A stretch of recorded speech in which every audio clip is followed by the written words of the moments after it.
മഹാഭാരതാന്തർഗതമായ ഭഗവത്ഗീതയിലെ സാഖ്യയോഗത്തിലെ സാഖ്യസന്ദർഭാവസാനം യോഗ ബുദ്ധിയുടെ കാര്യങ്ങളെ ഭംഗിയായി വർണ്ണിക്കുമ്പോൾ ഭഗവാൻ ശ്രീകൃഷ്ണ പരമാത്മാവ് അർജുനനോട് സാഖ്യബുദ്ധിയിലും യോഗബുദ്ധിയിലുമുള്ള ഏകമായ ബുദ്ധിയും ശാഖാന്വിതമായ ബുദ്ധിയും വ്യവസായാത്മികയും അവ്യവസായിയും തമ്മിലുള്ള ഭേദങ്ങളെ പറയുന്ന 41-ാം ശ്ലോകമാണ് നാം പറഞ്ഞു വരുന്നത്. അതില് എങ്ങനെയാണ് മഹത്വാകാംക്ഷ കാമനകളെ വർദ്ധിപ്പിച്ച് ലൗകികങ്ങളായ അനന്തബുദ്ധികൾ ഉണ്ടായത്, അതുപോലെ വൈദികമായ അനന്തബുദ്ധികളെയും കാണുകയാണ്. അതിലാണ് വല്ലഭന്റെ നിബന്ധഗ്രന്ഥത്തിൽ നിന്ന് നാം ഉദ്ധരിച്ചതും പുഷ്പദന്തനെ സ്മരിച്ച് അദ്ദേഹത്തിന്റെ ശങ്കരസ്തുതി കേട്ടതും. ശിവൻ പാത്രമായി ഉപയോഗിക്കുന്നത് കപാലമാണെന്നു വരെയാണ് നാം പറഞ്ഞത്. അദ്ദേഹം വിരക്തനാണ്. എന്നാൽ അദ്ദേഹത്തെ പൂജിക്കുന്നവരാകട്ടെ സമ്പന്നന്മാരിൽ സമ്പന്നനായി ആനന്ദം നേടുന്നു. എങ്ങനെ അദ്ദേഹം ഐശ്വര്യമാകുന്നു? ഭവഭ്രൂപ്രണിഹിതം, ശങ്കരനെ ഉപാസിച്ചാൽ ധനം ലഭിക്കും. മാത്രമല്ല ജ്ഞാനമിച്ഛേതു ശങ്കരാത് എന്നും പറയുന്നു. അതനുസരിച്ച് ജ്ഞാനവും ലഭിക്കും. ഇപ്രകാരം ഈ അർത്ഥത്തിൽ അനേകവിധ കാമനകൾ കൊണ്ട് അനേകാനേകം ദേവതകളുടെ പൂജ ജനങ്ങൾ ചെയ്യുന്നു. പരവർത്തികളായ വൈഷ്ണവന്മാർ വിചാരിച്ചു, ഇപ്രകാരം അന്യദേവതകളുടെ പൂജ ജനങ്ങൾ ചെയ്യുന്നുവെങ്കിൽ അവരെ എങ്ങനെ തടയും? അവർ അതുകൊണ്ട് ഭഗവാനിൽ നിന്ന് തന്നെ പ്രമാണം അന്വേഷിച്ച് കണ്ടെത്തി പ്രചരിപ്പിച്ചു. അത് പ്രചരിപ്പിക്കുവാൻ അവർ ഭഗവത് പ്രമാണം തന്നെ അകാമ സർവകാമോവ മോക്ഷകാമ ഉദാരധി തീവ്രേണ ഭക്തിയോഗേന യജേത് പുരുഷോത്തമം. അകാമ സർവകാമോവ മോക്ഷകാമ ഉദാരധി തീവ്രേണ ഭക്തിയോഗേന യജേത് പുരുഷോത്തമം. മനസ്സിൽ കാമനകളൊന്നുമില്ലെങ്കിൽ പുരുഷോത്തമനെ ഭജിക്കുക. സർവകാമനയുണ്ടെങ്കിൽ തന്നെയും പുരുഷോത്തമനെ ഭജിക്കുക. മോക്ഷേച്ഛയുണ്ടെങ്കിൽ കൂടി അത് തന്നെ ചെയ്യുക. എന്നാൽ അതിന്റെ പരിണാമം നല്ലതാണെന്ന് അങ്ങനങ്ങ് പറയാനാവില്ല. അകാമഹ സർവകാമഹ ഇത്യാദി പ്രമാണം ശരിയാണ്. അത് വേദമന്ത്രത്തിൽ വന്നിട്ടുള്ള വാക്യത്തിന് സമാനമാണ്. സർവേഭ്യോ ദർശപൂർണമാസൗ, സമസ്ത കാമനാപൂർത്തിക്കായിക്കൊണ്ട് ദർശവും പൂർണമാസവും ചെയ്യുക. എന്ത് ചെയ്യുക തുടങ്ങിയതിൻ്റെ പരിത്യാഗം ചെയ്യാമോ? ഇങ്ങനെ തന്നെ ആവാം. അതിന്റെ പരിണാമം വീണ്ടും കാമന പൂർണ്ണമാകാത്തതിനാൽ ലൗകിക ഉപായങ്ങൾക്കുമേൽ നിർഭരമാകാൻ തുടങ്ങും. കാമനയാകട്ടെ തീരുന്നില്ല. എന്നാൽ വൈദിക മാർഗം വെടിഞ്ഞു. അപ്പോൾ ഒന്നല്ലെങ്കിൽ മറ്റൊരു മാർഗം അടുത്തു വരാൻ തുടങ്ങി. അവയെല്ലാം വ്യാപാരാദി മാർഗങ്ങളാണ്, അനേകാന്തങ്ങളാണ്. ഒരന്തവുമില്ലാതെ മുന്നേറുന്നവയാണ്. അനേക ദേവതോപാസനയെ അപേക്ഷിച്ച് ഏകദേവതോപാസന ശരിയാണ്. എന്നാൽ പതുക്കെ പതുക്കെ കാമനാത്യാഗത്തിന് വ്യവസ്ഥ വേണം. ഭിന്ന ഭിന്ന കാമനകളിൽ വ്യാപിച്ച് ദേവതകളുടെ പൂജയെ ഉപേക്ഷിച്ചാൽ കേവലം ലൗകിക മാർഗം മാത്രമാണ് ഉണ്ടാവുക. രോഹിദാസൻ മഹാജ്ഞാനിയും ഭക്തനുമായിരുന്നു, ജാതിശൂദ്രനുമായിരുന്നു. അങ്ങേയറ്റം ഭക്തനായ രോഹിദാസൻ ജാതിയിൽ ശൂദ്രനുമായിരുന്നു, നല്ല ജ്ഞാനിയുമായിരുന്നു. തൊട്ടടുത്തൊരു ബ്രാഹ്മണൻ താമസിച്ചിരുന്നു. അനേകം ദേവതകളെ ഉപാസിച്ചിരുന്ന ബ്രാഹ്മണൻ രാവിലെ എഴുന്നേറ്റാൽ കിടക്കാറാകുന്നതുവരെ അനേകം ദേവതകളെ ഉപാസിച്ചു പോന്നിരുന്നു. കാലത്ത്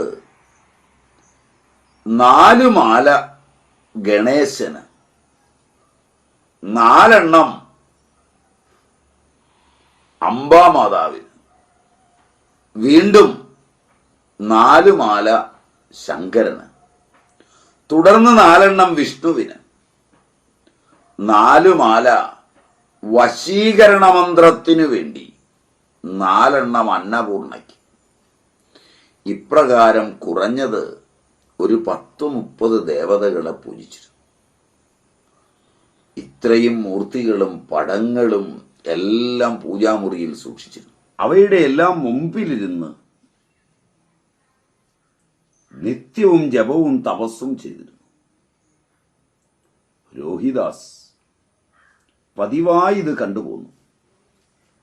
കുറച്ചുപദേശം നൽകണം എന്ന് വച്ചാൽ അത് ഉചിതമല്ല. കാരണം ആ കാലത്ത് ശൂദ്രൻ ബ്രാഹ്മണനെ ഉപദേശിക്കുന്നത് വിലോമമായി മനസ്സിലാക്കിയിരുന്നു. രോഹിദാസ് ഒരു തീരുമാനമെടുത്തു. 2 പേരുടെയും വീടിനിടയിലുണ്ടായിരുന്ന ഒരു വെളിമ്പറമ്പുണ്ട്. അവിടെ ചെന്നിരുന്ന രോഹിദാസ് കുഴി കുഴിക്കാൻ തുടങ്ങി. ഇന്ന് ഒരു കുഴി കുത്തു, നാളെ രാവിലെ എഴുന്നേറ്റ് വേറൊരു കുഴി കുത്തു, പിന്നെ മറ്റൊരു കുഴി കുത്തു. ഇങ്ങനെ കുഴി കുഴിച്ചു വെക്കാൻ തുടങ്ങി.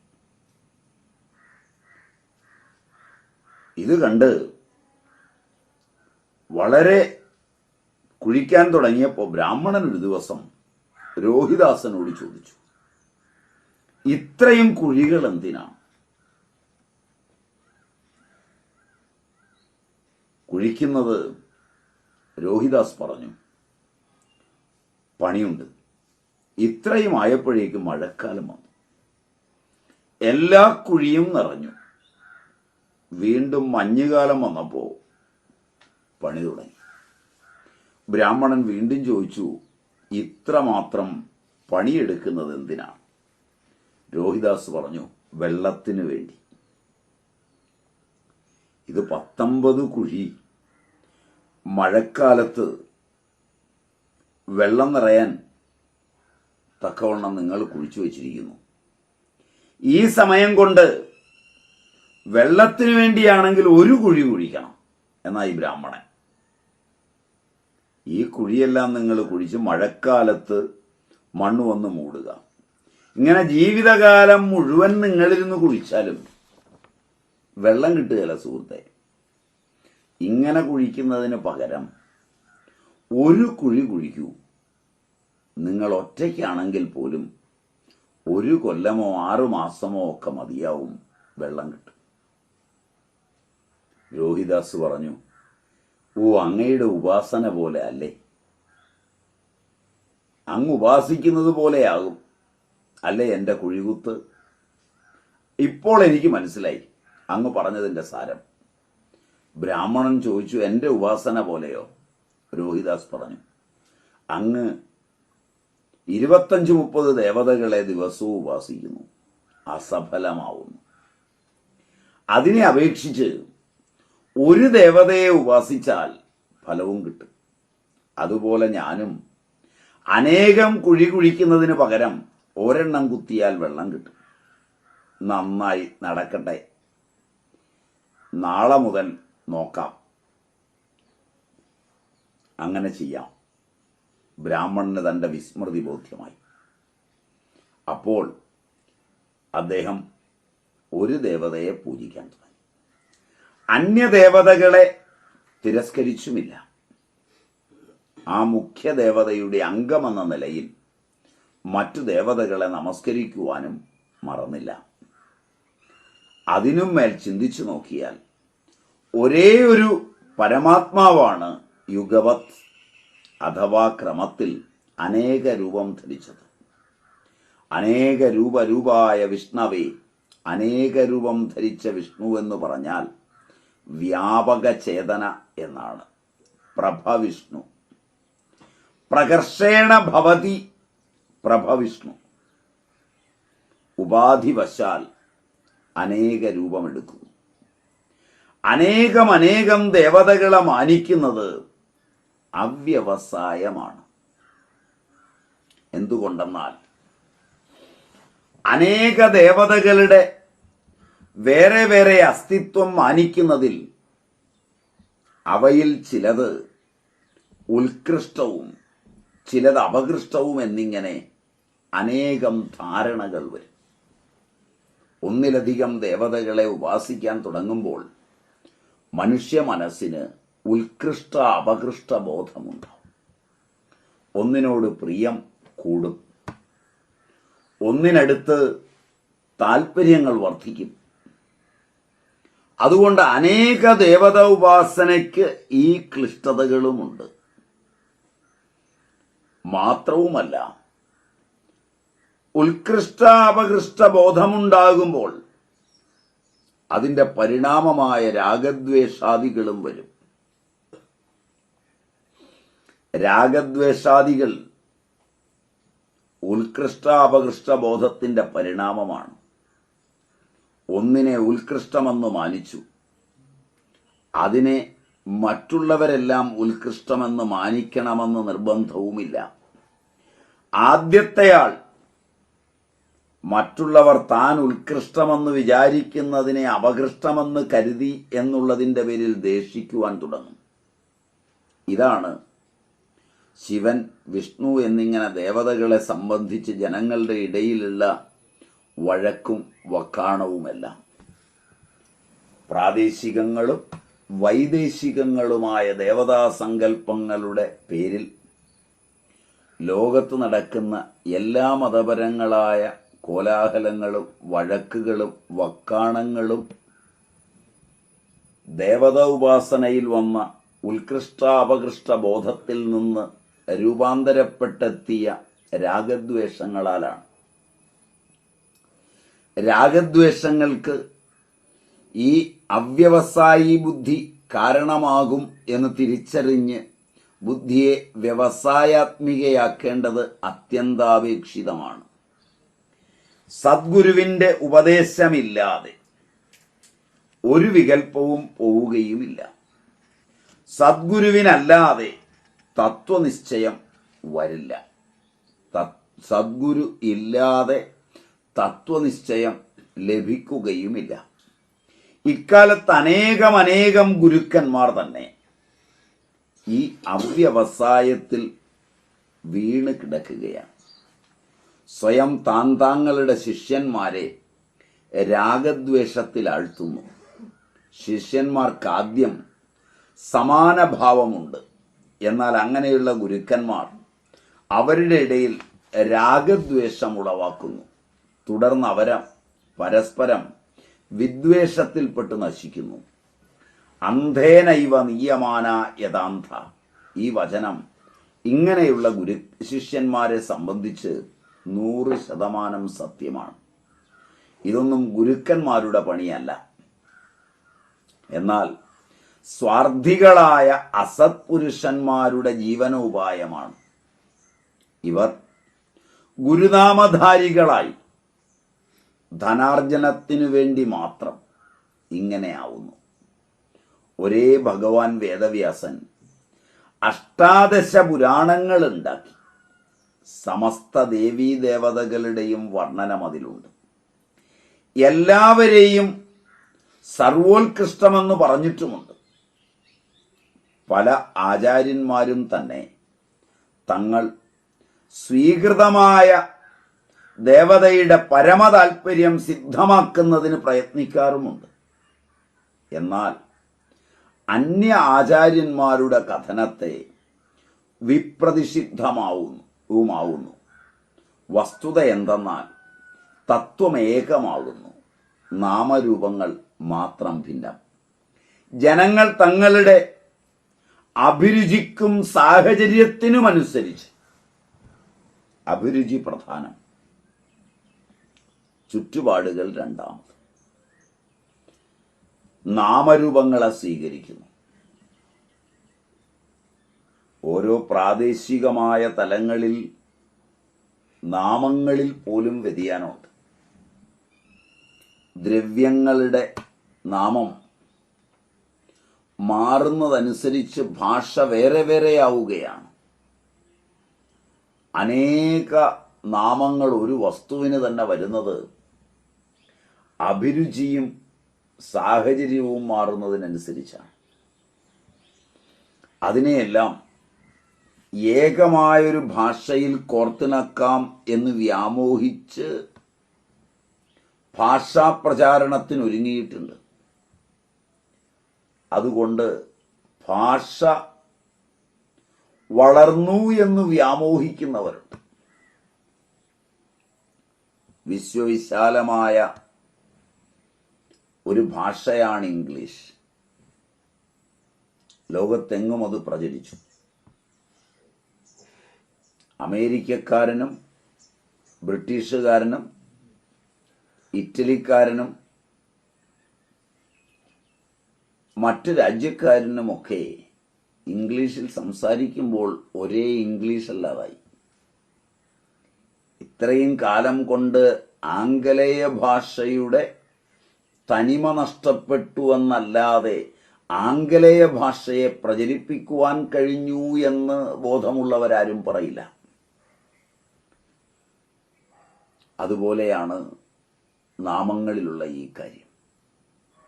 നാമങ്ങൾ അനേകമാണ്. കാരണം അഭിരുചി ഭിന്നമാണ്. ഓരോരുത്തരും തങ്ങളുടെ സാഹചര്യത്തിനും അഭിരുചിക്കും അനുസരിച്ചാണ് നാമങ്ങളെ സ്വീകരിക്കുന്നത്. തത്വത്തിൽ ഭേദമില്ല. ഏത് ഭാഷ ഉപയോഗിച്ച് പറഞ്ഞാലും തത്വമേകമാണ്. ഭിന്ന രുചിർഹി ലോകാഹ, ലോകരുടെ രുചി ഭിന്നമാണ്. അതിനനുസരിച്ച് ഭഗവാന്റെ നാമരൂപവുമാണ് ദീപാവലി മുതലായ ആഘോഷങ്ങളിൽ പല പല പ്രകാരത്തിലുള്ള പലഹാരങ്ങൾ ഉണ്ടാക്കുന്നു. എന്തിനാണ്?